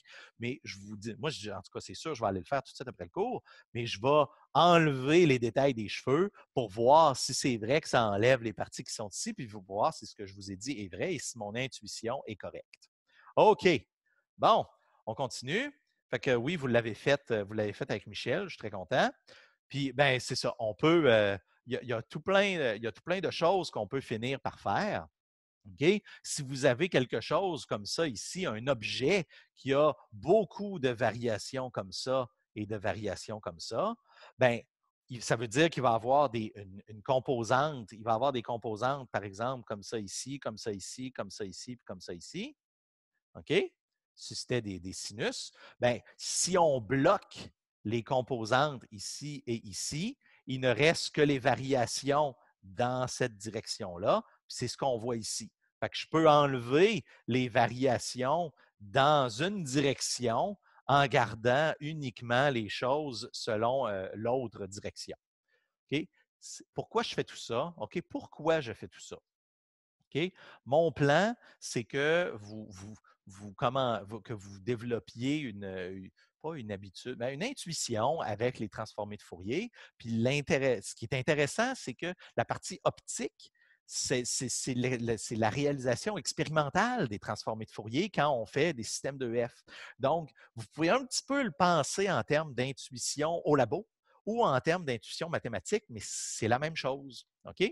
Fait que si vous voulez aller vous amuser, OK, avec ces choses-là, ben le logiciel que j'ai pris, puis je termine là-dessus, je ne dépasserai pas mes minutes aujourd'hui, mais le logiciel, je vous recommande très fortement d'utiliser le logiciel Fiji, OK, qui est une version gratuite du logiciel ImageJ. OK? C'est gratuit, c'est facile à utiliser, c'est vraiment extrêmement facile à utiliser. Puis, la chose que vous pourriez faire, c'est utiliser beaucoup en recherche d'ailleurs. OK? C'est vraiment c'est un logiciel très puissant qui fait essentiellement toutes les analyses qu'on peut avoir à faire avec des images. Puis, ce que j'ai fait, OK, ce que j'ai fait aujourd'hui, OK, c'est que on prend le logiciel, on va dans le menu File ou Fichier, on ouvre, on a une image, puis ensuite, dans la section Traitement ou Process, il y a une section qui s'appelle FFT. Puis lorsque vous le faites, vous allez avoir la transformée de Fourier de l'image qui est là. Donc, après avoir fait ça, vous pourriez, par exemple, venir sur votre image, tchuc, tchuc, tchuc, tchuc, enlever certaines fréquences. Vous pouvez même enlever des fréquences ici. Vous pouvez les enlever, puis ensuite faire la transformée de Fourier inverse, puis vous allez voir de quoi l'image a l'air une fois que vous avez enlevé certaines fréquences. Donc, c'est vraiment la fin de mon cours. Je n'ai pas l'intention de dépasser ce matin. Je vous rappelle, OK, juste pour que ça soit bien clair, OK, dans le devoir, vous en avez, OK? Je vous ai demandé la grosseur d'un point focal dans le devoir, OK? Vous le savez que si vous avez une lentille infinie, OK, si j'ai une lentille, là, supposons là, que cette lentille-là est vraiment infinie, OK? C'est une lentille de physicien, OK? Qu'est-ce qui va arriver? Ça va donner un point infiniment petit, un point ponctuel. Hein? OK?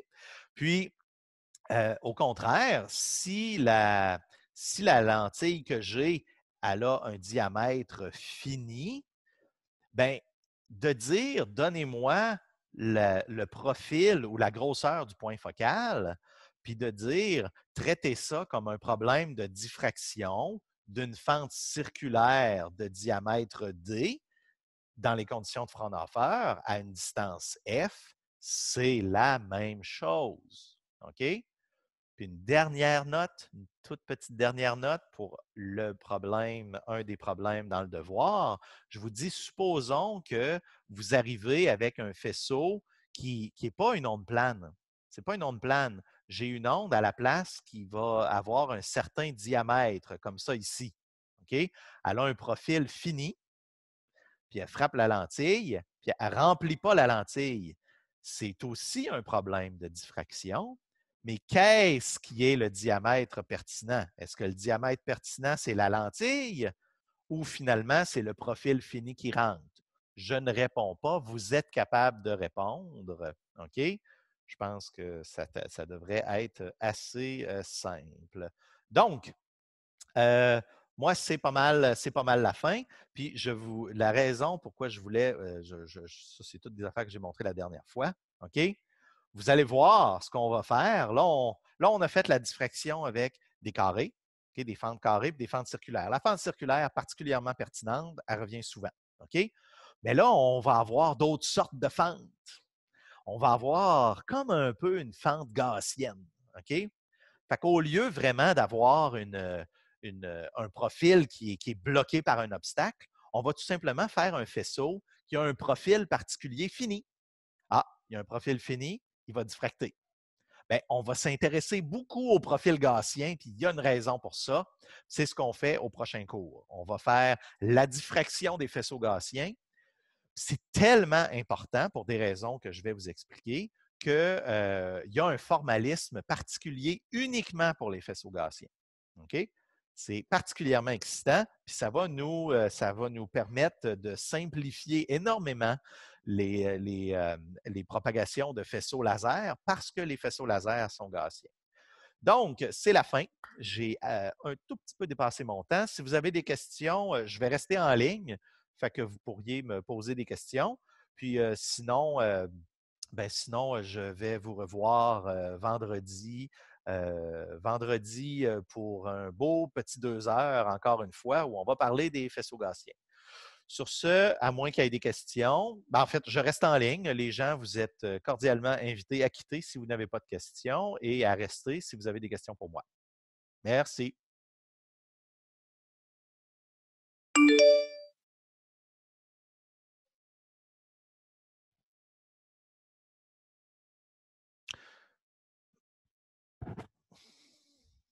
Pas de questions.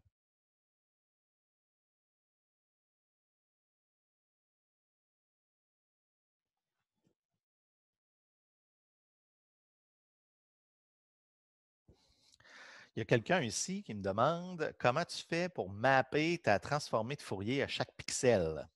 OK? Quelle excellente question. OK? Mais on le sait, OK? Les pixels, OK? Là, il y a deux aspects, OK? Il y a comment mapper les fréquences à une position dans l'espace réel, OK? Si on le fait en optique. Puis la deuxième chose, c'est toi, tu dis, si je le fais numériquement, comment est-ce que je fais pour prendre une image puis avoir une transformée de Fourier? C'est quoi le mapping exact entre les pixels? Il y a un aspect particulier qui est un peu difficile à expliquer maintenant. Je l'explique en fait dans le cours de physique numérique parce que c'est moi qui fais la partie sur les transformées de Fourier, mais il y a un aspect spécifique pour les transformées de Fourier numériques où finalement les fréquences pertinentes, c'est toujours par rapport à la grosseur des pixels. Donc, on prend des fréquences normalisées. Parce qu'on va dire, supposons que j'ai 10 pixels, ben, les pixels, ce n'est pas important, c'est quoi exactement la distance entre les pixels, mais on va dire, ben, c'est une unité de pixels, 2 unités de pixels, 3 unités de pixels. Fait que dans l'espace des fréquences, ça va être 2π ou bien 1 sur une unité de pixels, 1 sur 2 unités de pixels, 1 sur 3 unités de pixels. Fait qu'on utilise toujours des fréquences normalisées quand on le fait numériquement. Est-ce que ça répond à ta question? Chouchou? Là, ce n'est pas moi qui décide d'appeler cette personne-là Chouchou. Son surnom est Chouchou. Tout à fait. Voilà. Est-ce qu'il y a d'autres questions? Oh, Thomas Laprise, oui. Pour le numéro 4 du devoir, j'ai un peu de la misère à comprendre comment juste starter ça. Le A, c'est-tu juste comme la méthode pour calculer la diffraction? Si on avait vu comme 6 points, puis ça serait ça la méthode là-dessus. Un instant. Là, je vais aller voir. Je ne me rappelle même plus c'est quoi la question. Puis je vais partager mon écran à la place de partager. Okay. Là, j'imagine que vous voyez mon écran. Où est mon écran? OK, il n'est pas là. OK, preview et devoir. Comme ça. Est-ce qu'on voit mon écran? Oui. Ouais. Ah, OK, parfait. C'est que depuis le début, là, OK, j'aurais pu vous donner un petit indice pour vous aider, là. C'est pas difficile, OK? C'est que finalement, on a, quand on a on a fait vous avez fait l'intégrale. Hein? On l'a fait tantôt. Okay. On l'a fait pour une fente. Okay? On le sait pour une fente.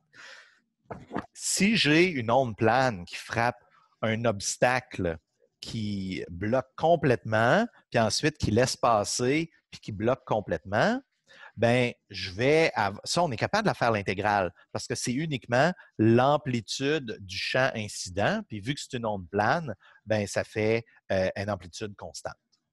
Ben là, ce que j'ai fait, c'est que je rajoute une phase. OK? Je rajoute une phase. Je vais en profiter pour faire un petit dessin. OK?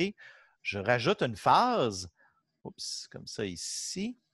Ah merde, il est passé à la bonne page. Je viens ici, comme ça. Ben, voilà. OK? Ici, là, ce que j'ai fait, là, c'est que, imaginez-vous que ce petit rectangle-là, il est tout petit. OK? Bien, là, au lieu d'arriver puis de juste l'amplitude après, ici, bien, celle-là, elle va avoir une phase qui va être K fois la distance. Ça, ici, ça va être K fois la distance fois l'indice de réfraction. Puis entre les deux, ça va être une phase linéaire. Fait que la phase ici est plus petite, puis ici est plus grande. Puis la phase est ici, hein, l'équation est écrite directement. Fait que tu as une onde plane plus une phase qui dépend de la position. OK? Fait que finalement, tu as uniquement à faire l'intégrale, la transformée de Fourier de l'onde plane, qui est constante, et un facteur de phase supplémentaire. Fait que finalement, tu vas faire la transformée de Fourier de ce facteur de phase-là. C'est ça qui va arriver, là. Puis vous allez voir, ça devrait donner des choses qu'on reconnaît. Est-ce que ça répond à ta question, Thomas? Oui, c'est bon. Merci. OK, parfait. Est-ce qu'on considère la dimension à X? Non. Comme j'essayais, comme c'est dit dans le problème, même si ce n'est pas très clair, OK, en forme de prisme rectangulaire, puis d'épaisseur nulle et tout ça, le chemin, OK, l'épaisseur D est très, très faible. Là, c'est mis, vous allez voir, D, en fait, ça a juste besoin d'être une fraction de la longueur d'onde. Okay? C'est uniquement une fraction de la longueur d'onde. Donc, c'est vraiment, là, à l'échelle, c'est vraiment un minuscule petit masque de phase. OK? Donc, la dimension en X n'est pas pertinente, sauf qu'il y a une phase qui est ajoutée pour tous les éléments. Okay? Pour tous les éléments en tout point Y, il y a une phase qui est ajoutée et qui est donnée par l'équation ici. Est-ce que ça répond à ta question, Mathieu? Parfait. Est-ce qu'il y en a qui ont d'autres questions? Réal, as-tu des questions?